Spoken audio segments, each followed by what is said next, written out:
May mga bagay na minsan sa sobrang bigat ay hindi na natin makayanan. Maraming uring suliranin, maging ito man ay personal, sa trabaho o maging sa ating pamilya at tahanan, ay di natin ito matatakasan. Paano lamang kung ang isa sa mga taong mahalaga sa iyo ay makagawa ng kasalanan na halos ipagtabuyan at itakwil mo na siya? Paano mo ito haharapin? Hanggang saan ka tatagal? Susuko ka na lang ba? O tatanggapin at sasamahan siyang harapin ang lahat ng pagsubok na kanyang nararanasan? Mapagpalang araw, Sir Nard. Tawagin niyo na lang po akong Carlos. 37 taong gulang. Tubong Mambukal, Coronadal City, sa bayan ng South Cotabato. Sa kasalukuyan, nakatira ako ngayon sa Cebu, kasama ang aking asawa at 2 anak. Isa akong masugid na taga-subaybay sa inyong channel, Sir Nard. Kapag nagpapahinga ako sa trabaho sa tanghali, isa ang channel nyo sa mga pinakikinggan ko. Lalo na ang mga kwentong aswang na lagi kong kinawiwilihan. Naaalala ko tuloy ang karanasang matagal ko nang itinatago. Hindi lang sa alaala, kundi pati na rin sa puso't isipan. Ibabahagi ko sa inyo ngayon ang istorya ng buhay ng aking ina noong nabubuhay pa siya. Masasabi kong mapagmahal na ina si Nanay Felisa. Bata pa lang ako ay nakikita ko na itong bukasang palad sa pagtulong sa ibang taong nangangailangan. Lalo na kung ang pag-uusapan ay kagalingan ng kanilang mga sakit. Marunong kasing manggamot si inay. Ipinamana umano ito sa kanya ng kanyang ama na si Lolo Pasiano. Hindi ko na rin ito naabutan dahil sa katandaan. May dugong dibino ang aking ina at ang kapatid nilang panganay na si Tio Pulding. Ngunit sa isang trahedya, namatay si Tio Pulding. May isa pa siyang bunsong kapatid na babae. Siya ay si Tia Florenda. Mas bata siya sa aking ina ng 7 taon. Mahal na mahal ni nanay ang tiyahin ko ngayon dahil kamukang-kamuka umano ito ng kanilang tiya Celia, ang nakababatang kapatid ni Lola Turing, ang itinuturing na ina ni nanay. Bata pa lang ito ay si Lola Celia na ang nagbantay sa aking ina hanggang siya ay umabot sa 8 taon. Nag-asawa na kasi ang tiyahin nila ngayon, kaya ibinalik na siya sa aming lola. Ayon kay inay, hindi umano siya kaibig-ibig sa paningin ng kanyang inang si Lola Turing, kaya pinabantayan siya sa tiyahin nito. Dagdag pa nito, namatay na lang sa katandaan si Lola Turing na wala man lang silang magandang pinagsamahan ng nanay ko. Lagi na lang umano siyang pinag-iinitan ng kanilang inay dahil sakitin ito noon at hindi kagandahan ang kanyang itsura at pangangatawan. Naikwento pa nga sa kanya ng Kuya Pulding nito na kapag may mga taong dumadalaw sa kanila noon at nais silang makita, ay dali-dali nitong tinatakpan ang muka ng aking inay na sanggol pa lamang dahil nahihiya umano ito sa mga bisita at matatakot na laitin sila.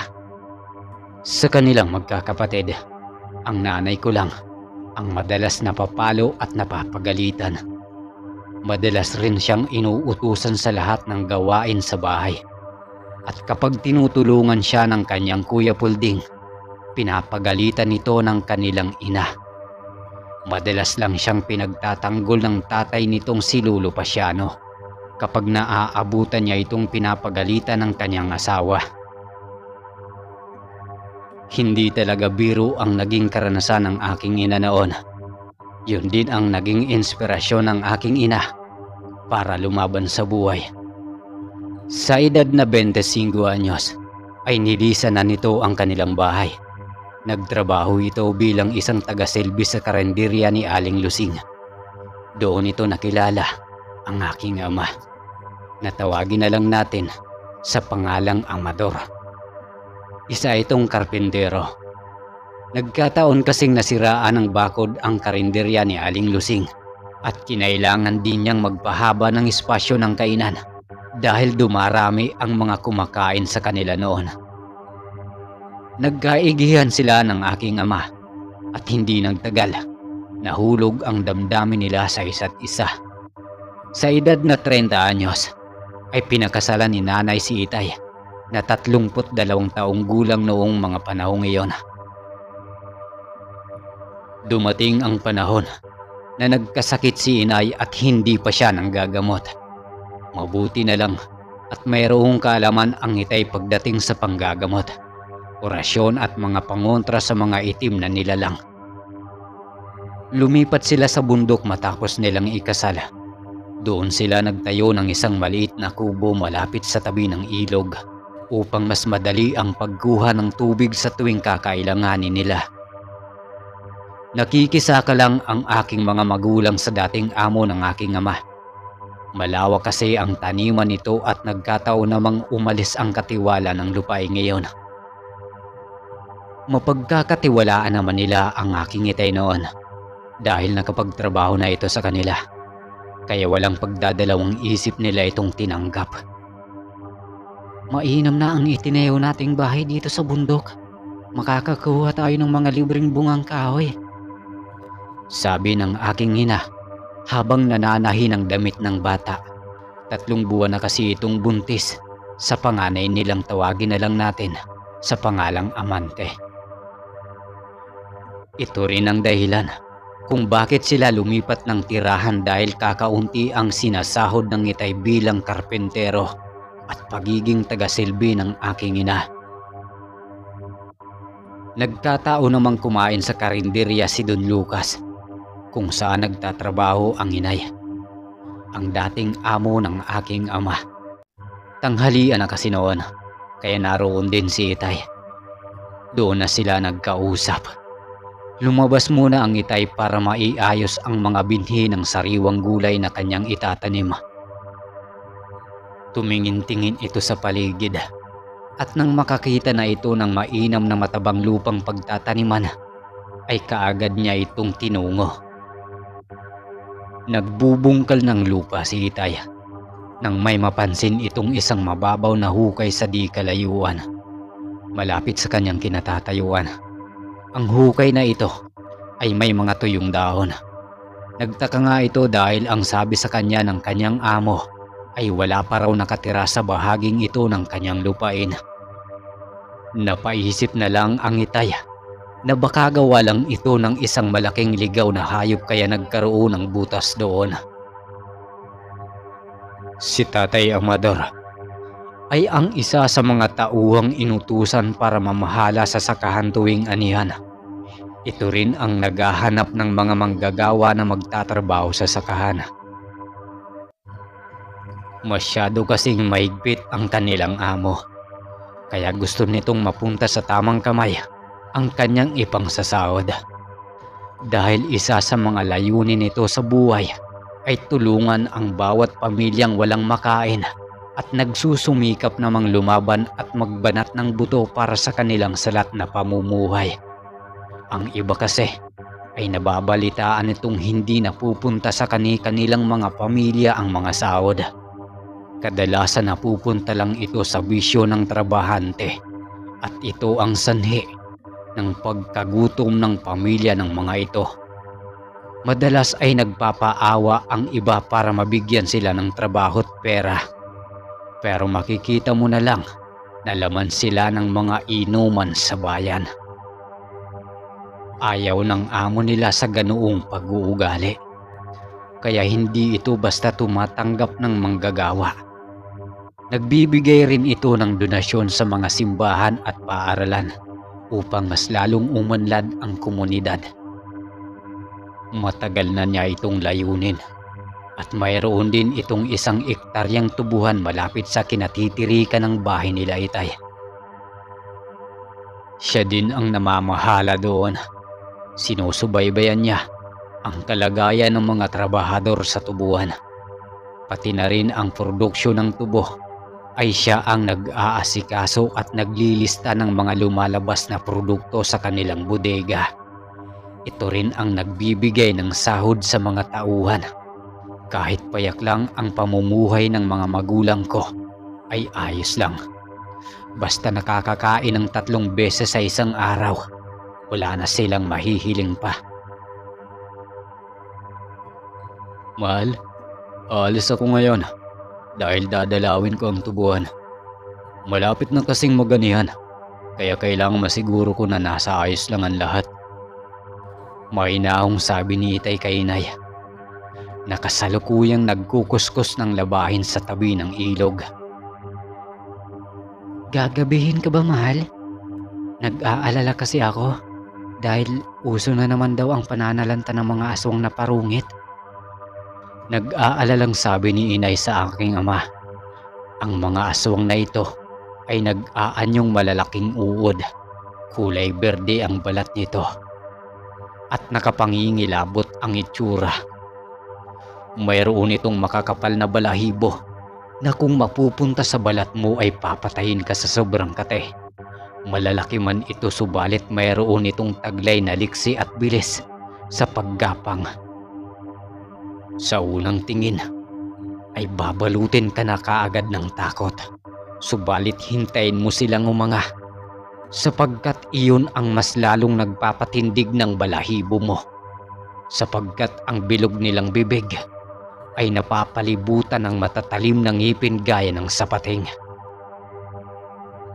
Mahigit 500 ang ngipin nila na halos umabot na sa ngalangala. Mayroon silang dila na patusok na mayroong ding matatalim na ngipin na nakapalibot dito. Kung kaya't madudurog ka agad ang iyong katawan kung ikaw ay makakain nito. Di tulad ng karaniwang mga aswang na may mapupulang mga mata.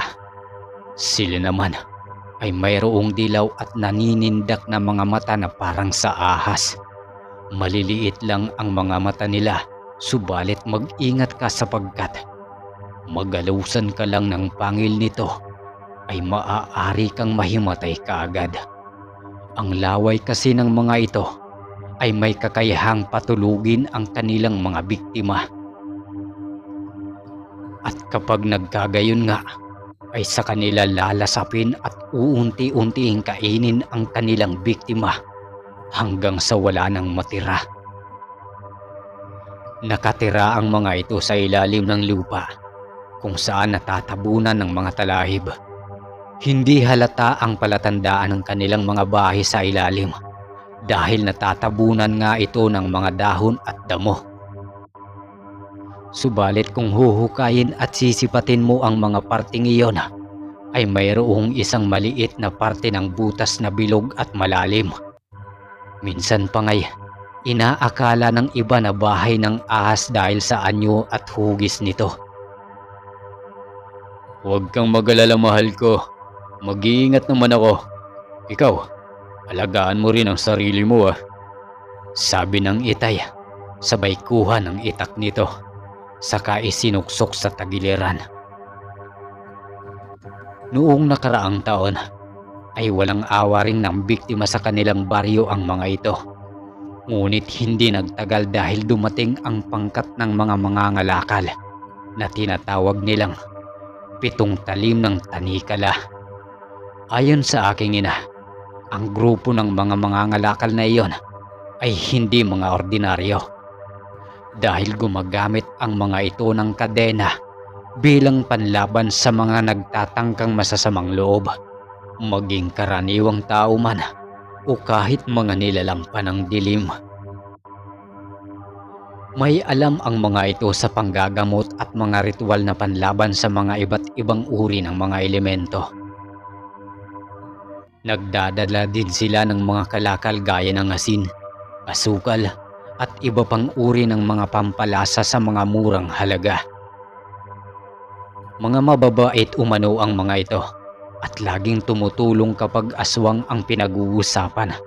Ang grupong ito ay nagtayo ng isang maliit na tindahan sa plaza. Bukod sa mga karaniwang produktong dala ng mga ito, ay layunin nilang sugpuin ang mga aswang na nananalanta sa baryo. Madalas sumbungan sila ng mga taga-baryo sa ganitong bagay. Gaya na lang ni Mang Dadoy na muntik nang mabiktima ng parunggit ang kanyang bunsong anak na si Nicandro. Natutulog umano ito sa kanyang duyan nang pumasok ang isang parunggit sa kanilang silid. Gumapang ito sa nakalaylay na lubid at gumapang sa loob ng duyan kung saan natutulog ang bata. Nagising umano ito nang maramdamang may gumapang sa binti ng lalaki. Wala kasi ang asawa nito dahil nagpunta sa kanilang likurang bahagi ng dulo ng lote nila. Kinuha naman ni Mang Dadoy ang anak nito at ginising. Subalit nakita nitong may berdeng kagat ang bata sa binti. Animoy kagat ng halimo na madami ang ngipin ang itsura. At agara naman siyang humingi ng tulong sa mga kapitbahay. Dinaluhan naman ito ng isang ginang. 3 bahay ang layo ng pagitan sa kanila. Tawagin na lang natin siyang Aling Lenda. Ano ba ang nangyari?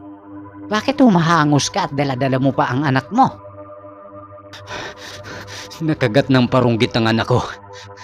Naabutan ko na lang na may gumagapang na parunggit sa ibaba ng kama. Hahampasin ko na sana kanina kaya nga lang mabilis itong nakatakas. Dahil sa mga narinig ni Aling Linda, agad nitong minungkahin na dali nila ang bata sa grupo ng mga mangangalakal, ang 7 talim ng tanikala. Ginising nila ang bata sa pamamagitan ng pag-ihip sa baso ng tubig na mayroong papel.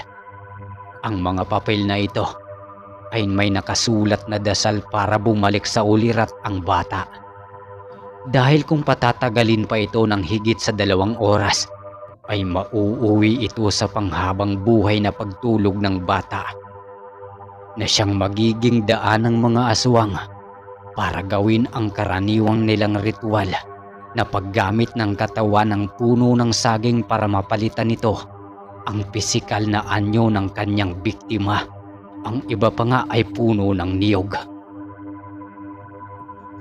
Ganoon katindi ang mga nilalang ng dilim sa kanilang pambibiktima.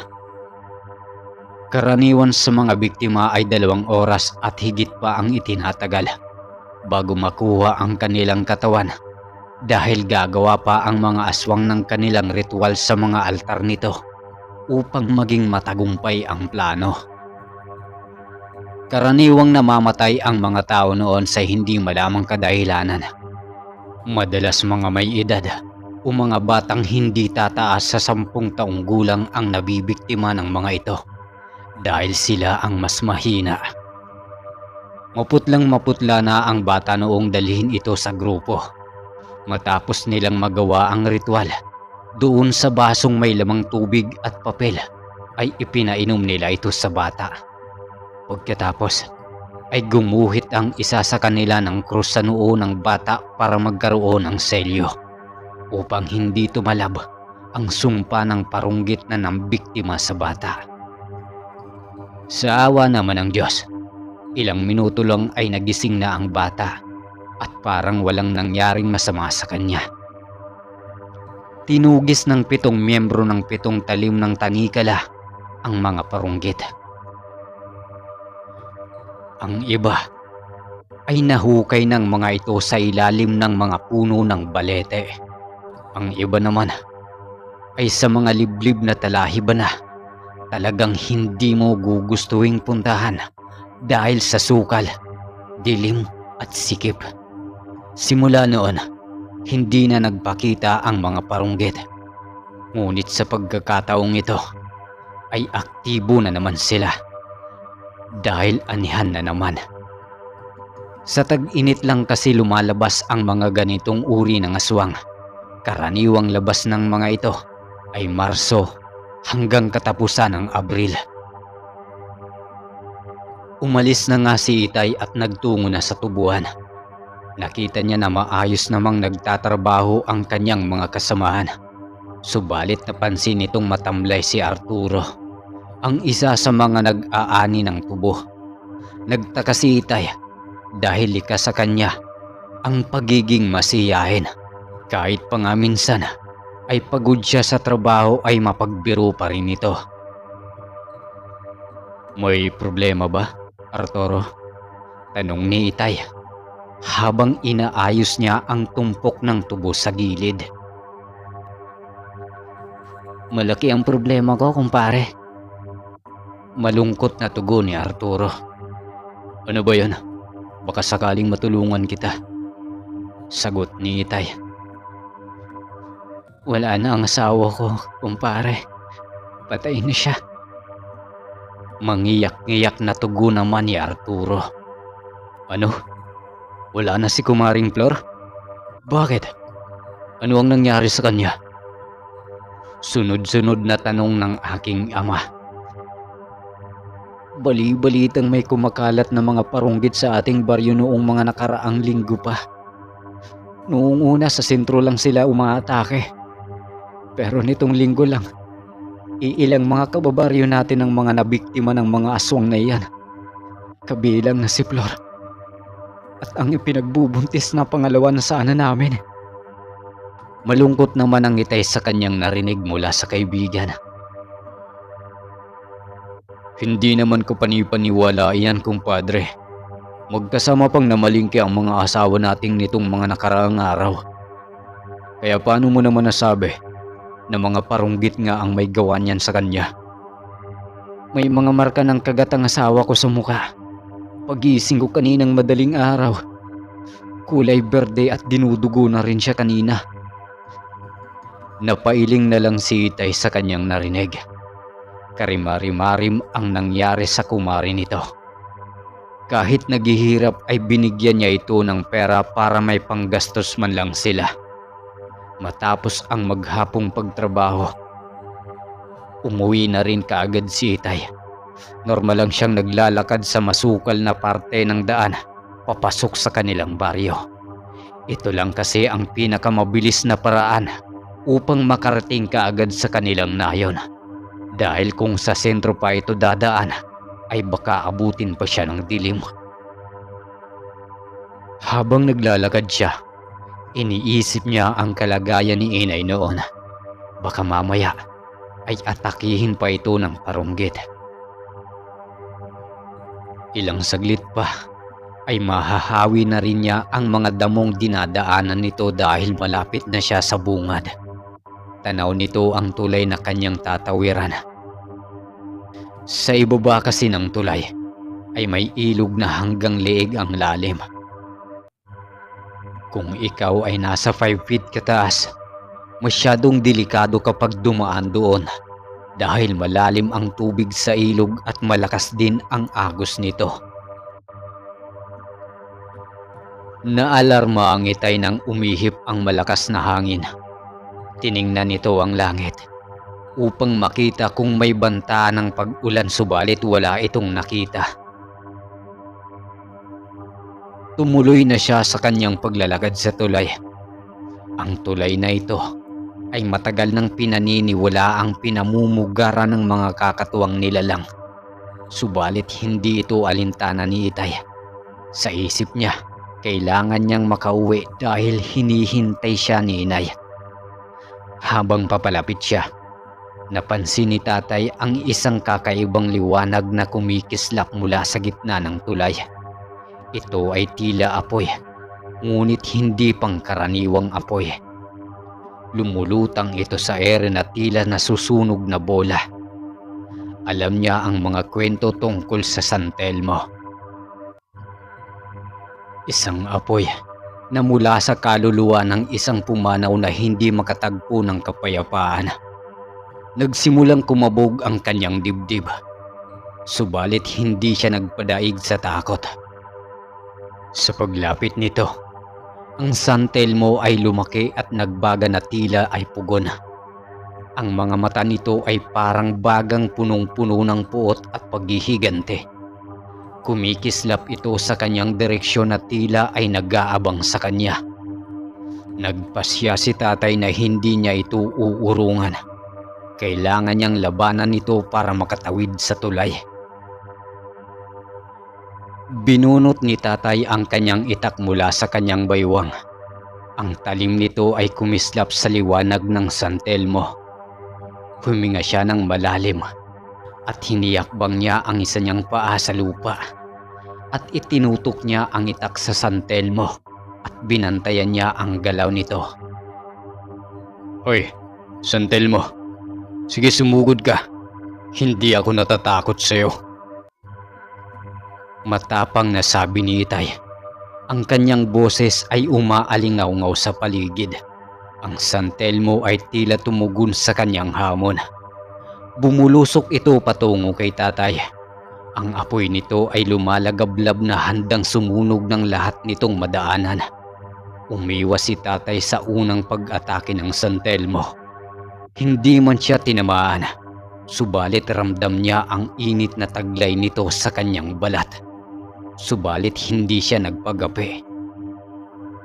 Sa halip, ginamit niya ang kanyang itak at inihagis niya ito sa itaas upang maputol ang mga dahon at sanga mula sa itaas ng San Telmo. Alam niyang walang epekto ang mga ito sa kalaban, subalit makakatulong ito para maibaling ang atensyon ng San Telmo sa mga nahuhulog na sanga at dahon.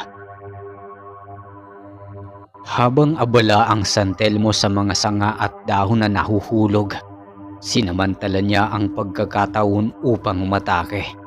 Kinuha niya kaagad ang inihagis niyang itak at itinusok niya ang itak sa katawan ng apoy. Umaasang magkakaroon ito ng epekto, subalit nagpakawala ito ng liwanag na lumalagablab at sumabog ito. Naramdaman niya ang init na halos sumunog sa kanyang balat. Subalit hindi umatras si tatay. Pinaigting pa niya ang kanyang pag-atake. Paulit-ulit niyang tinaga at sinaksak ang gitnang parte ng San Telmo. Ang San Telmo ay nagalit at lumalagablab pa ang apoy nito.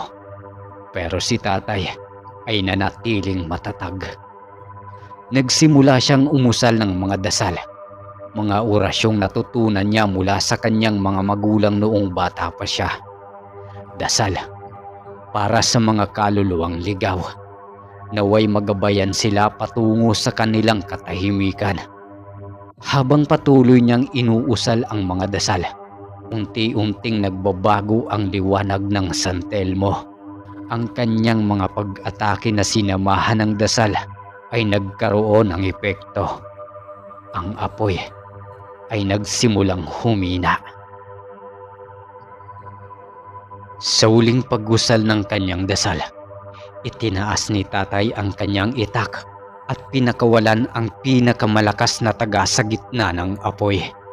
Isang matinding sigaw ang narinig niya mula sa San Telmo bago ito tuluyang naglaho. Ang liwanag ay naglaho at bumalik ang kadiliman ng gabi. Hiningal si tatay habang patuloy ito sa kanyang paglalakad. Ramdam niya ang pagod sa bawat kasukasuan ng kanyang katawan. Tumingin siya sa tulay at nakita niyang ligtas na itong daanan. Wala nang hadlang, wala na ring San Telmo. Dahan-dahan niyang binaba ang kanyang itak at tahimik na nagpasalamat sa Diyos sa pagligtas sa kanya. Sa kabila ng kanyang pagod, nagpatuloy siya sa paglakad. Hindi niya inaasahang may makakasagupa siyang mga ganoong elemento. Naalala niya tuloy ang kwento ng kanyang ina noon. Mabuti na lang talaga ay may kaunting kaalaman ang mga magulang niya na mga pangtaboy na orasyon. Pinapanakot sa kanila ang alamat ng tulay na iyon kapag hindi sila natutulog sa tanghali o kaya naman kapag sila ay ginabi na sa daan sa maghapong paglalaro.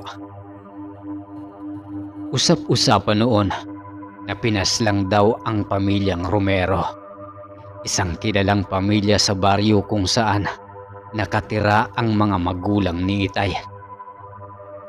Noong 1950, tanyag sa kanilang bayan ang pamilyang Romero. Sila ay kinikilala hindi lamang sa kanilang kayamanan, kundi lalo na sa kanilang kagandahang loob at pakikitungo sa kapwa. Si Don Alejandro, ang ama ng pamilya, ay isang respetadong negosyante. Hindi lamang siya mahusay sa kanyang larangan, kundi kilala rin siya bilang mapagkumbaba at maalalahanin sa kanyang mga manggagawa. Hindi niya itinuturing na ibang tao ang kanyang mga empleyado. Para sa kanya, sila'y bahagi ng pinalawak na pamilya. Si Doña Isabela naman ay kilalang walang sawang tumutulong sa mga nangangailangan.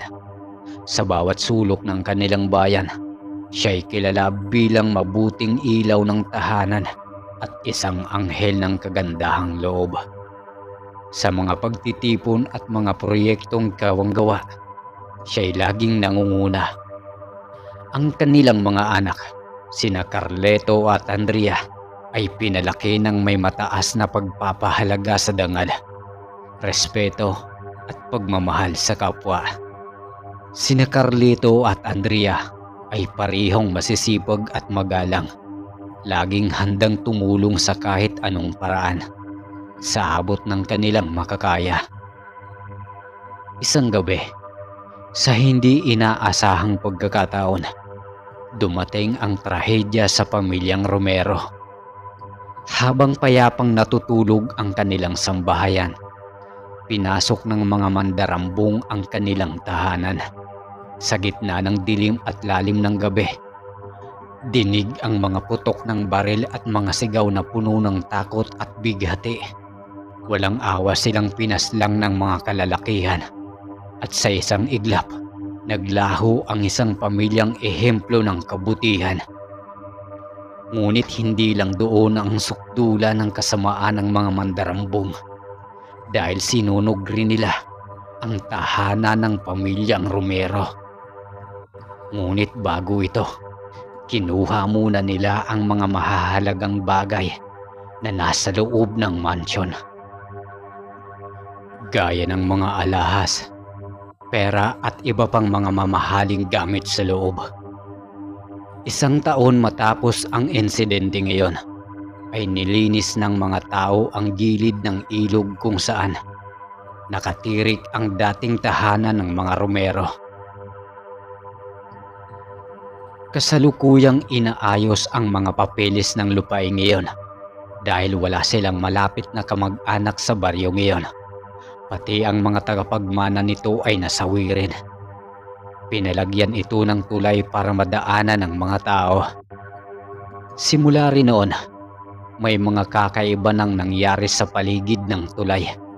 May mga multo raw umanong nagpapakita. At doon din nagmula ang kuro-kuro tungkol sa San Telmo. Maayos naman nakauwi si Itay at ikinwento nga nito ang mga nangyari sa aking inay. Nag-alala naman si inay at sinabihan itong mag-ingat. Kinabukasan, alas 11 ng tanghali, habang nagtatanghalian sina inay at Itay, may biglang kumatok sa kanilang pinto.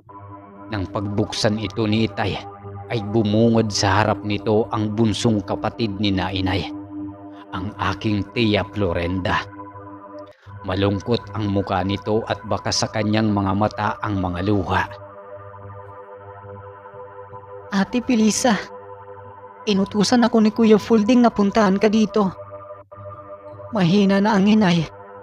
Hindi namin alam kung hanggang kailan na lang siya magtatagal. Sabi ni Florenda sabay pahid ng kanyang mga luha. Kailan pa? Hindi ba malakas pa naman siya noong huli kaming magkita sa kasal namin ng Kuya Amador mo? 1 buwan. Pagkatapos ng kasal niyo, ate, bigla na lang siyang nanghina at tinubuan siya ng mga ugat sa katawan. Nagmukha siyang tuyot na kahoy. Sobrang payat ng katawan niya, tapos lumulubo din ang tiyan niya na parang bola. Sobrang sama nang nangyari sa lola turing namin. Dagdag pa ng tiya Florenda. May pumunta raw sa kanilang isang hapon bago magkaganoon ang lola. Nagpaalam ang tatay para mag-igib ng tubig. Iyon ang naging pagkakataon para maikwento ni Tia Florinda sa inay ang buong nangyari sa lola. Ayon sa babaeng tawagin na lang natin sa pangalang Duray, inaswang umano ng Lola Turing ang 8 buwang buntis ng manugang nito. Sabi ng albularyong pinagdalhan nila sa babae, wala na umanong pulso ang sanggol sa sinapupunan ng babae at dinudugo na rin ito. Kaya kailangan nang tanggalin ang patay na sanggol sa loob ng kanyang sinapupunan. Malungkot man ang nangyari ay kailangan nilang itong tanggapin. Sa awa naman ng Diyos, bumuti naman ang lagay ng babae. Subalit nagbanta si Aling Duray na humanda daw umano ang Lola Turing dahil babalik daw sa kanya ang ginawa nito sa apo niya. Tama, Sir Nerd at mga ka-Fire Eye. Matagal nang pinaghihinalaang may lahing aswang ang Lola Turing. Hindi lang masyadong umugong ang balita ngayon dahil may lahing dibino ang Lolo Pasiano. Gustuin ko mang ikwento ang pag-iibigan nila noon at kung paano naging malaking dagok ang kanilang katayuan bilang nasa magkabilang panig, ay wala na pong sapat na oras.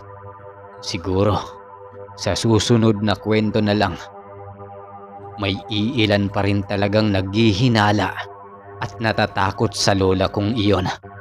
Hindi raw umamin ang lola dahil ayon dito, ay wala siyang kinalaman.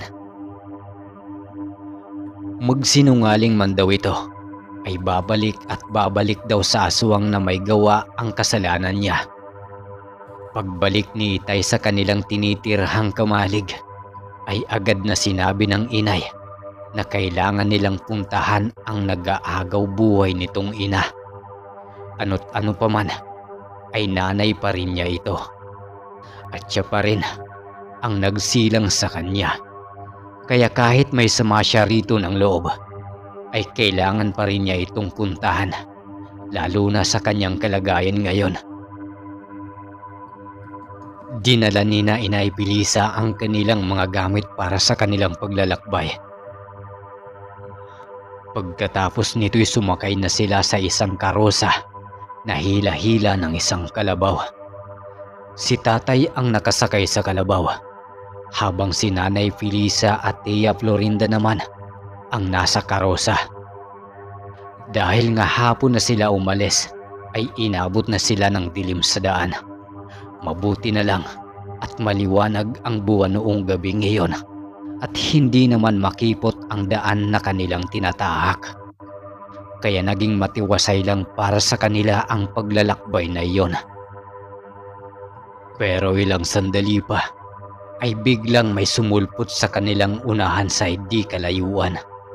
Isa itong pabong walang ulo.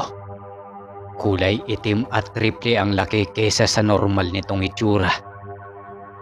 Amador, may bagat. Takot na sabi ng aking ina habang nakakapit sa damit ng aking tiyahin. Huwag kayong magalala, akong bahala. Susubukan ko siyang kausapin. Naniniwala kasi ang itay ko na kapag kinausap mo raw ang isang kakatuwang nilalang o elemento sa maayos na paraan, ay maaari ka nilang pakawalan.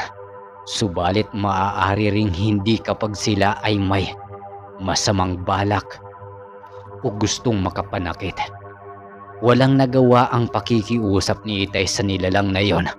Mabuti na lamang at alam ng Itay kung paano ang makipaglaban sa mga ganitong uri ng nilalang. Dahil sa nakagisna nitong buhay sa kanila, nasanay rin kasi ang mga tao roon na laging may kinakaharap ng mga elemento na iba't ibang uri ng mga halimaw at nilalang na nasa panig ng kadiliman. Nagalit lang ang higanting pabong bagat. Makikita sa anyo nito na handa na siyang sumugod kay Itay. Nakita ng Itay ang kabuuang wangis nito. Humuni ito na tila sigaw ng isang tao. na humingi ng tulong ang tunog at umalingaw-ngaw na nagpatayo sa lahat ng balahibo sa kanilang katawan. Mula sa putol na liig nito, tanging ang mga nanlilisik nitong mga mata na nakalutang sa hangin ang makikita. Tila nagbabagang apoy sa galit ang mga mata nito habang nakatingin sa kanila. Ang mga balahibo nito ay malaitim na usok na sumasabay sa ihip ng malamig na hangin. Bago magsimula ang labanan, inihanda ni Tatay Amador ang kanyang sarili. Hawak niya ang kanyang itak, isang matalim at makintab na armas na ipinamana pa sa kanya ng kanyang ama. Naalala niya ang mga aral ng kanyang mga magulang tungkol sa pakikipaglaban sa mga nilalang ng dilim. Tinuruan siya ng mga ito ng mga tamang paraan at estratehera upang mapagtagumpayan ang mga ganitong laban. Lumusob ang bagat at nagpakawala ito ng malakas na tunog at mabilis na hinampas ng kanyang malalaking pakpak patungo kay Tatay Amador. Umilag si Tatay Amador sa kaliwa. Mabilis na kumilos upang maiwasan ang hampas ng pakpak. Sa isang mabilis na galaw, inilusot niya ang kanyang itak at tinangkang tagain ang katawan ng bagat. Tumama ang itak sa balahibo ng bagat, ngunit hindi sapat upang mapatumba ito. Naramdaman ni Tatay Amador ang tibay ng nilalang at inihanda ang sarili para sa susunod na atake. Nakaramdam ng sakit ang bagat at umangil ng malakas. Ngunit hindi ito natumba. Sa halip, nagwala ito sa galit at umatake muli. Lumipad ito bahagya at bumulusok na parang kidlat patungo kay Tatay Amador.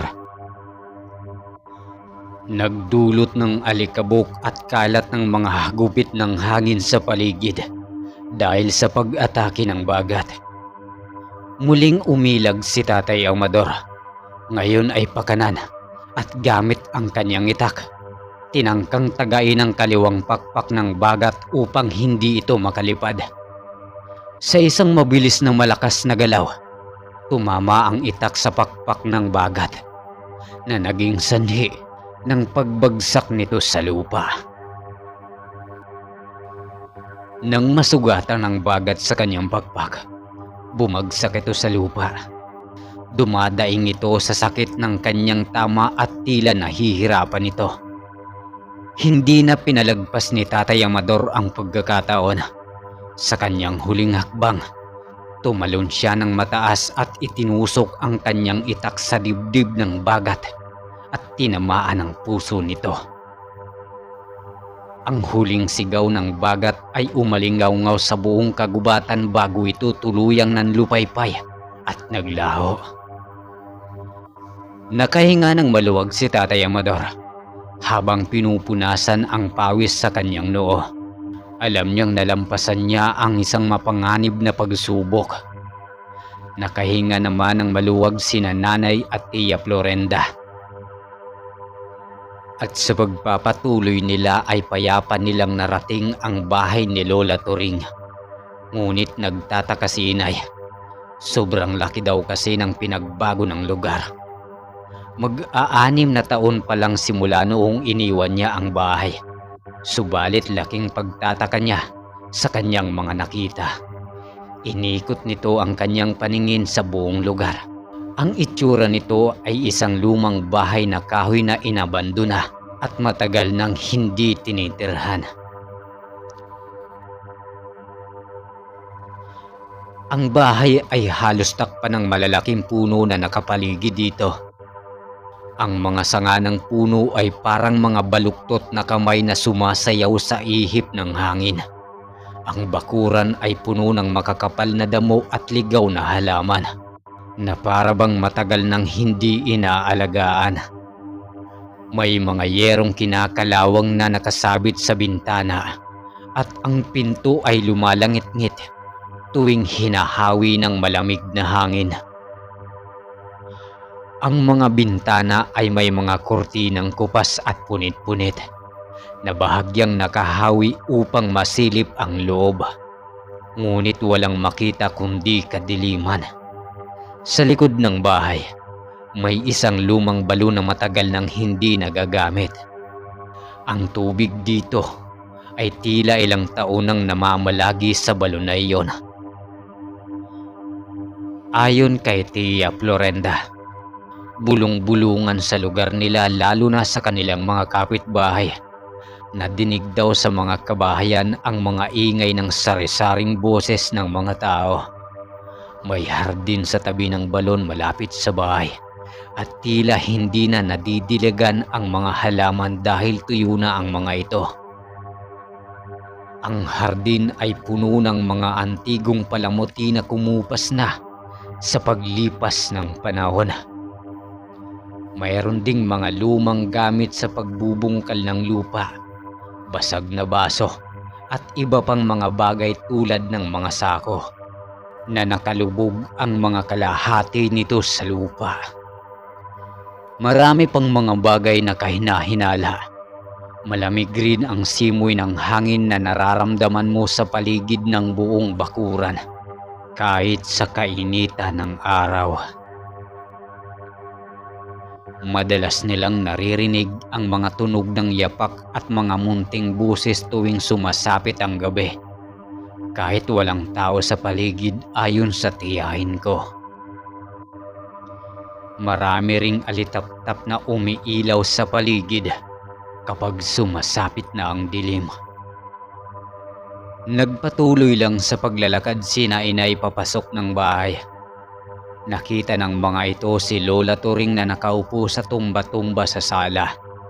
Tahimik na nakaupo, na mistulang lantang gulay dahil sa kanyang kalagayan. Kalunos-lunos ang itsura nito at sadyang kahabag-habag. Parang ayaw lumapit ni inay sa kanya dahil bukod sa gulat, ay buntis rin ito at baka mapahamak rin ang kanyang dinadala. Dahan-dahang nagmulat ng mata ang aking Lola Turing at pinalapit sa kanya si inay. Sinabi niya rito na huwag itong mag-alala dahil alam umano ng lola na nagdadalang tao ang inay at wala itong balak saktan si inay at ang dinadala nitong sanggol. Nangungulila lang umano ang matanda sa kanyang anak na matagal ring nawalay sa kanya. Nitong mga panahong ito ay wala na si Lolo Pasiano. Pumanaw ito dahil sa kanyang karamdaman sa bato. Kaya ang naiwan na lang ay si Lola Turing, Tio Pulding, Nanay Felisa at Tia Florenda. Kaagad namang lumapit si inay sa kanyang ina. Lumabas naman noong mga sandaling iyon si itay upang magsindi ng tabako. Alam kasi ng aking ama na kailangan nilang mag-usap ng masinsinan. 9:00 na ng gabi nang mapagpasyahang mag-inuman ni itay at ang nooy nabubuhay pang si Tio Pulding sa tapat ng isang puno ng mangga. Malaki ito at mayabong ang mga dahon, kaya preskong gawing pahingahan sa hapon. Masaya silang nagkukwentuhan nang bigla nilang marinig ang sigaw ni na inay at Tia Florenda. Kuya Pulding, tulungan niyo po kami. Si inay ho. Natatarantang sabi ni Tia Florenda. Dali-daling nagtungo si itay at tiyo sa silid ng Lola Turing. Naabutan nila itong nakadilat. Wakwak ang tiyan at wala ng laman loob. Kakilakilabot ang itsura ng aking lola. Wala siyang kalaban-laban sa umatake sa kanya. Humagulgul naman sa pag-iyak si Tia at inay. Ayon sa aking ina, na huling nakasaksi sa pangyayari, bumaba umano ito para kumuha ng planggana sa kusina. Pabalik na umano ito nang maabutan niyang nilalapan ng isang mabalahibo at maitim na nilalang ang kanyang ina. Kakaiba umano ang itsura nito na animoy hindi karaniwang uri ng aswang. Isa umano itong istrigoy, ang aswang na kumakain ng kapwa aswang. Malungkot man, pero wala silang nagawa dahil nakatadhana na ang kamatayan ng matandang aswang. Inasikaso na lang nila ang pagpapalibing ni Lola. Sa araw ng libing ni Lola Turing, tahimik ang lahat. Ang panahon ay maaliwalas ngunit may bahagyang lamig ang simoy ng hangin. Sa harap ng bahay, nakahimlay si Lola sa kanyang kabaong na gawa sa matibay na kahoy. Ang kabaong ay napapalibutan ng mga puting bulaklak, simbolo ng kapayapaan at pamamaalam. Hindi marami ang mga tao dahil sa kilala nga si Lola Turing bilang bantog na aswang. Kahit ganoon ang turing sa kanya ng mga tao, ayon kay Tio Pulding, ay mabait naman umano ito sa kanyang kapwa. Si Nanay Felisa ay tahimik na nakaupo sa tabi ng kabaong. Katabi niya si Tatay Amador. Mahigpit na hawak ang kanyang kamay. Nasa likuran nila si Tio Pulding at Tia Florenda. Parehong nakayuko at taimtim na nagdarasal. Sa paligid nila, ilan lamang sa mga matalik na kaibigan at kamag-anak ang naroon. Lahat nakasuot ng itim na damit bilang tanda ng pagluluksa. Hindi na nila ito pinadasalan sa pare dahil hindi naman umano katanggap-tanggap sa simbahan ang kaluluwa ng kanilang ina. Kaya sila na lang ang nagtulong-tulong para mabigyan ng taimtim na panalangin ang kanilang mahal na ina. Bago ilibing si Lola, dahan-dahan nilang dinala ang kabaong papunta sa libingan sa likod ng bahay, sa ilalim ng paboritong puno ni Lola. Sa bawat hakbang, maririnig ang mga hikbi at bulong ng dasal. Naghanda sila ng hukay malapit sa paboritong puno ni Lola. Nakatayo ang mga mahal sa buhay ni Lola Turing sa paligid ng hukay. Bawat isa ay may dalang puting bulaklak. Isa-isang naglagay ng bulaklak sa ibabaw ng kabaong sina Nanay Felisa, Tatay Amador, Tio Pulding at Tia Florenda. Habang tinatabunan ng lupa ang kabaong, tahimik na nagyakapan ang pamilya matapos iyon, ay nagpahinga na sila sa loob ng bahay. Isiniwalat ng inay na napatawad na umano nito ang yumao nilang ina. Nakakalungkot man isipin subalit, huli na ang lahat nang sila'y magkapatawaran.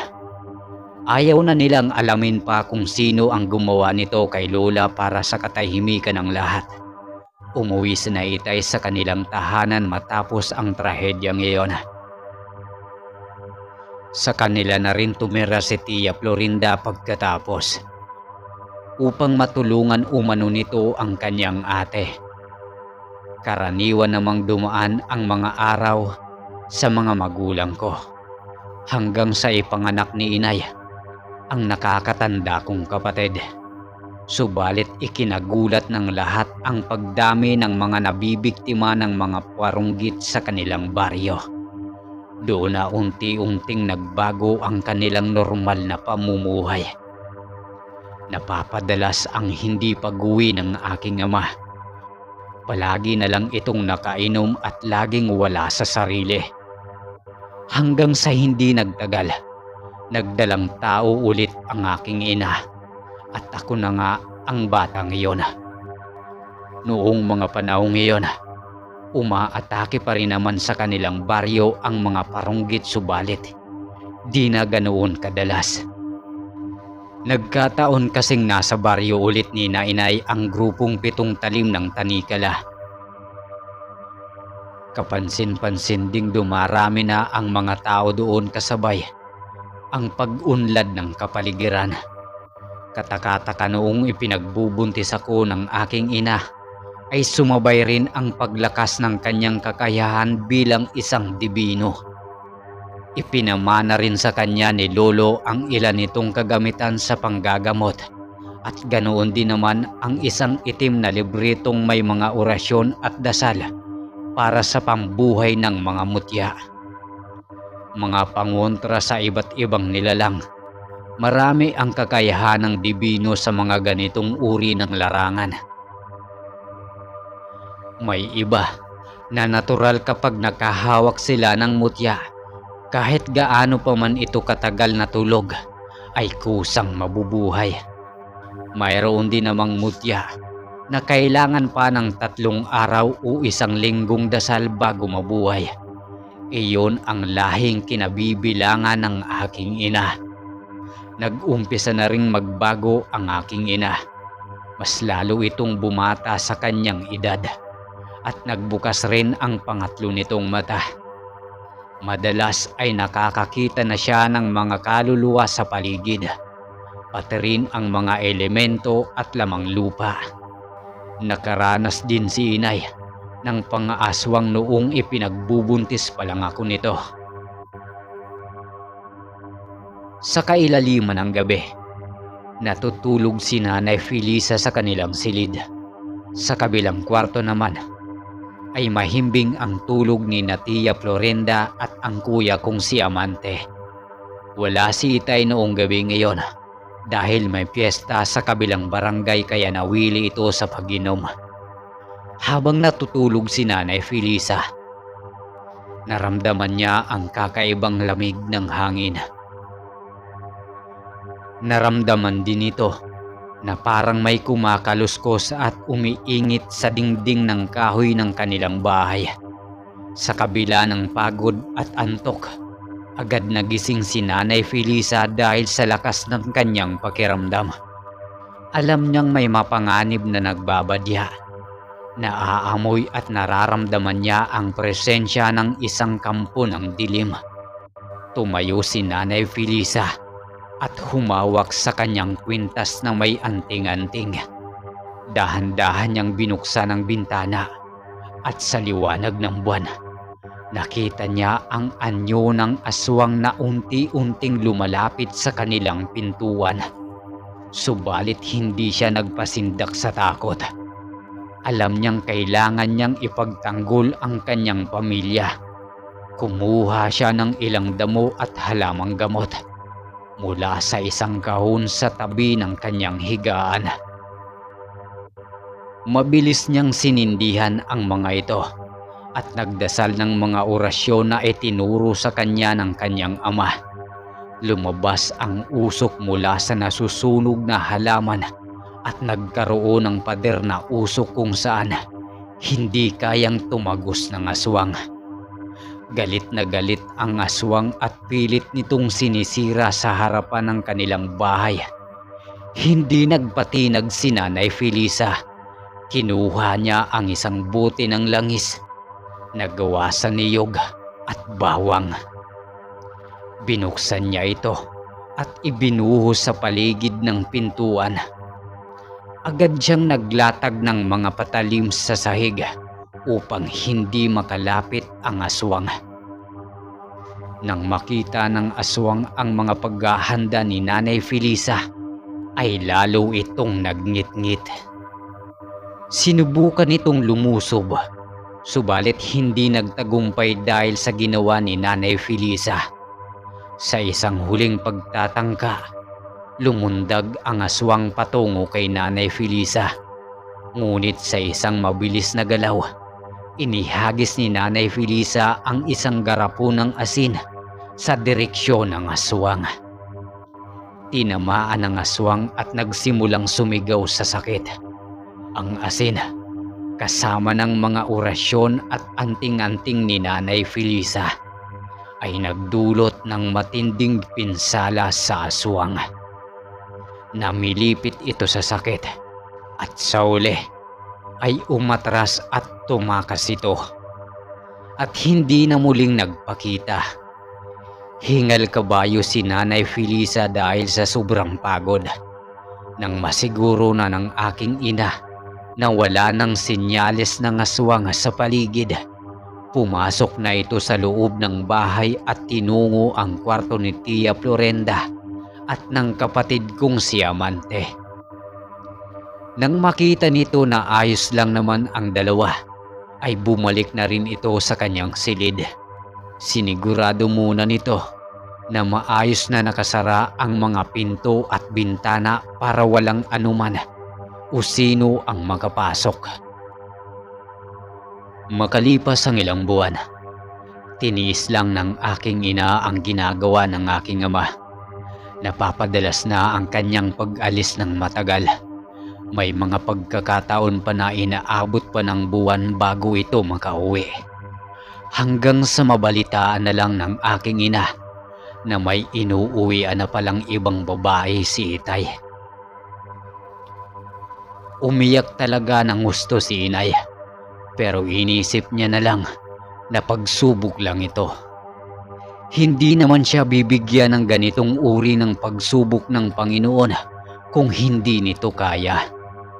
Noong mga panahong iyon, hindi lubos maisip ni inay kung bakit nagawa ito ng aking tatay. Samantalang noong una naman ay napakabait nito at napakamaalaga. Dumadalaw na lang ang tatay sa amin kung gusto nitong makita kami ng kuya ko. Ni hindi ko makasama ang tatay dahil maliit pa ako noong iwan niya kami ng tuluyan. Isang gabi, nang huli ng mga parunggit ang grupo ng 7 talim ng tanikala. Nagpaparami na naman kasi ang mga ito. At sinasalanta hindi lang ang mga hayop pati na rin ang mga iilang taga-baryo. Iyon din ang dahilan kung bakit hindi pa umaalis sa kanilang lugar ang grupo. Dahil gusto umano nilang mapuksa ang lahat ng parunggit na namiminsala sa lugar na iyon. Ikinatuwa naman ang mga residente dahil hindi na sila masyadong mag-aalala dahil may magtatanggol sa kanila laban sa mga parunggit. Isang araw, nagpaalam si inay kay Tia Florenda na maghahanap umano ito ng kamote sa likod ng bahay. Laking pagtataka ng aking tiyahin dahil bakit alas 7 ng gabi pa maghahanap si inay ng kamote kung pwede naman niya itong gawin sa araw. Pinigilan pa ito ng tiya. Ayon dito, baka makasalubong pa niya ang mga namiminsalang aswang sa labas. Dagdag pa nito, masyado na umanong mga agresibo ang mga nilalang. Ngunit sinagot daw siya ng inay na kaya daw niya ang kanyang sarili kaya wala daw itong dapat ikabahala. Kaya si tiya muna ang nagbantay sa amin noong gabi. Mahimbing raw ang tulog namin ng kapatid ko kaya natulog na din siya. Kinabukasan, nagulat ang Tia Florenda nang katukin sila ng kapitbahay nitong tawagin na lang natin sa pangalang Aling Gilda. Dali-dali naming binuksan ni Tia ang pinto. Humahangos na habang nagsasalita at natataranta. Nang mahimasmasan, sinabi nitong kasama raw ng mga nahuling parunggit ang aming ina. Gulat na gulat ang tiyahin ko sa mga narinig.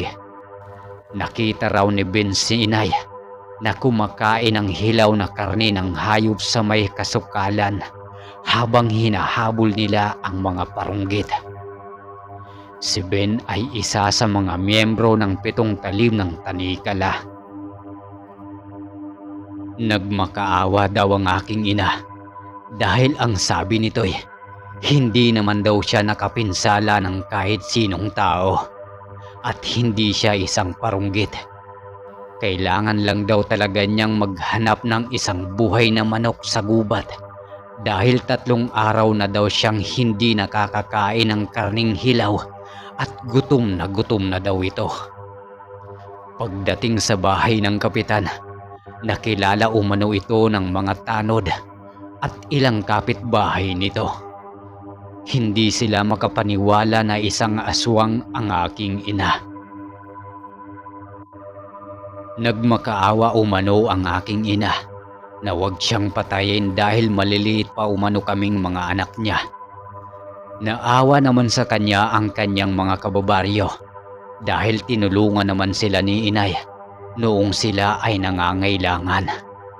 Lalo na sa mga panggagamot nito sa kanila noong sila ay may sakit. Ipinaliwanag ni inay kung bakit siya naging aswang. Noong pumunta kasi ito sa bahay ng Lola Turing, ay hiniling sa kanya ng lola na siya ang magmana ng bertud nito dahil pagod na umano ito at hindi siya mamamatay hanggat hindi naaalis sa kanya ang bertud ng pagiging aswang. Wala daw sa mga kapatid nito ang gustong magmana ng sumpa ng kanilang pamilya, kaya lubhang mahirap ang sitwasyon ng Lola Turing. Ayon pa umano sa kanya, kung pwede lang nitong baunin sa hukay ang bertud, ay mas pipiliin niya ito dahil ayaw niya umanong mahirapan pa ang isa man sa kanyang mga anak. Sa pagmamahal ng aking ina sa lola, ay tinanggap niya ito ng walang pag-aalinlangan. Kahit gaano man kasakit ang ginawa ng matanda sa aking ina, ay mahal pa rin niya ito at ayaw niyang mahihirapan pa ng husto ang lola. Kaya maluwag nitong tinanggap ang bertud. Naawa ang kanyang mga kababaryo sa kanya. Alam ng mga ito, nakakalat ang balita tungkol sa kanyang pagiging aswang. Kaya minabuti ng mga ito na ilabas ng baryo si inay. Kasama kami.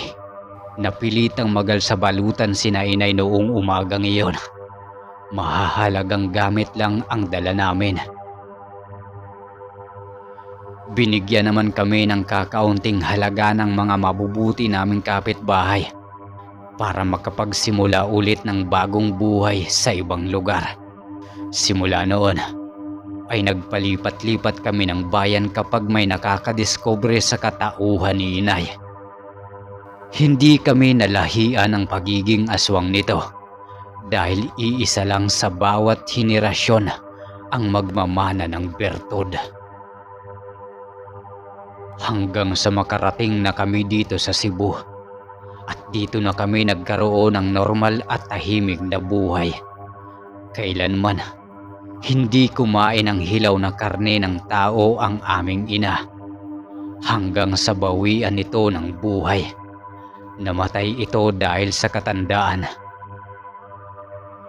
Hanggang sa uli, ayaw talaga ng aming ina na ipamana sa isa man sa amin ng kuya ko ang bertud.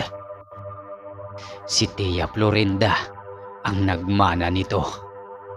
Hindi na ito nag-asawa at kami na lang ang inasikaso. Dahil sa pagmamahal nito sa kanyang nakakatandang kapatid, ay kusa niyang sinabi na siya ang sasalo sa sumpa ng aming pamilya. Pagkatapos mailibing ng aming inay, umalis naman sa aming tahanan si Tia at namuhay ng mag-isa sa bundok.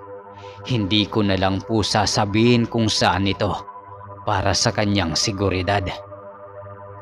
Noong makaraang taon, gulat ako dahil nakita ko ang pangalan ng aking ama sa Facebook. Noong una, inakala ko na siya talaga iyon, subalit nang tingnan ko ang profile niya, ay nakita ko ang isang binata na sa tingin ko ay nasa 20 pataas. At sinabi nito sa akin sa chat na tatay niya daw si Amador Porcel. Sinunod daw ni Itay ang pangalan nito sa kanya. Siya daw ang bunsong anak nito sa pangalawang asawa at nakatira sila sa Davao City. Matanda na umano ang Itay at gusto niya kaming makausap. Mabuti na lang daw at nakita niya kami sa Facebook. Nang pinuntahan namin si Itay, sinabi nito ang buong katotohanan na kaya umano niya kami iniwan. Hindi dahil sa hindi na nito mahal ang aming ina. Hindi lang daw niya matanggap noong sinabi ni inay na tinanggap niya umano ang bertud ng kanilang lahi. Labis na nagsisisi si itay sa ginawa nito. Binalikan niya kami sa dati naming tirahan pero hindi na niya kami naabutan dahil nilisan namin ang baryo.